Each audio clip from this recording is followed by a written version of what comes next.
आशा रखना यानी अपेक्षा रखना, ये दोनों वाक्यों को हम यहाँ पर एक ही समझकर इस कथन को समझने का प्रयास करेंगे।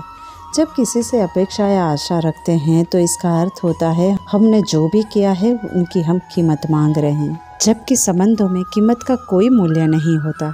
हम जो भी करते हैं वो हमारा कर्तव्य है, इसीलिए हम एक दूसरे का साथ देते हैं। और संबंधों में कोई भी अपेक्षा रखकर कार्य किया जाए तो फिर वो कर्तव्य नहीं होता, फिर वो अहम का स्वरूप बन जाता है, मोह बन जाता है। कहते हैं ना, मैंने तुम्हारे लिए कितना कुछ नहीं किया पर तुमने मेरे लिए क्या किया। संबंधों का आधार प्यार होता है, अपेक्षा या आशाएं नहीं।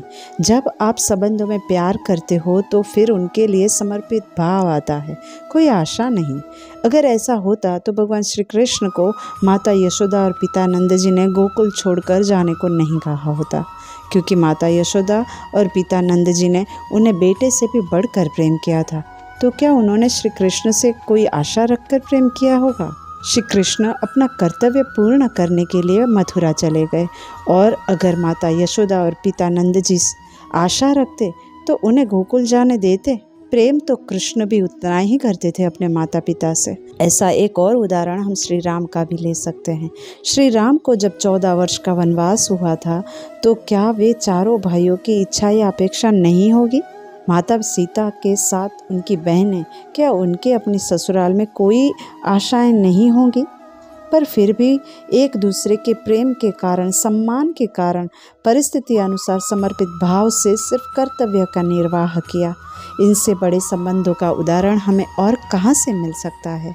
माता पिता, पति पत्नी या बच्चे एक दूसरे की संपत्ति नहीं होती जो उनसे मूल्य की अपेक्षा की जाए। जहाँ अपेक्षा की जाती है वहाँ मोह जन्म ले लेता है, और मोह कहता है मैं अपने पुत्र को सब सुविधाएं दूंगा, जबकि प्रेम कहता है परमात्मा मेरे संतानों को सब सुख सुविधाएं दे। मेरा कर्तव्य है उन्हें सही संस्कार देना, क्योंकि संस्कार दिए बिना सुविधाएं देना पतन का कारण ही है। और वो इसीलिए भगवान कहते हैं कि बिना किसी स्वार्थ से, समर्पित भाव से तुम सिर्फ अपना कर्तव्य का पालन करो, बाकी शेष मुझ पर छोड़ दो। परंतु आज के युग में हम अपने कर्तव्य से पहले आशा अपेक्षा की चिंता करने लग जाते हैं, जिसके कारण हम दुखी होते हैं।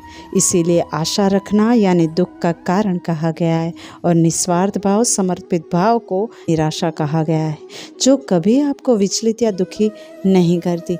इसीलिए गुजराती में एक कहावत है, पार की आशा सदाए निराशा, जिसका अर्थ है संबंधों से आशा मत रखो, स्वयं से आशा रखो।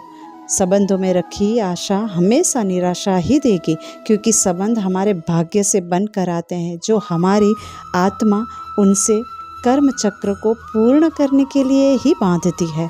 इसीलिए संबंधों में आशा या अपेक्षा नहीं, प्रेम होना आवश्यक है।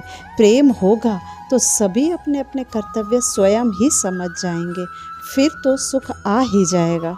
शुभम भवतु।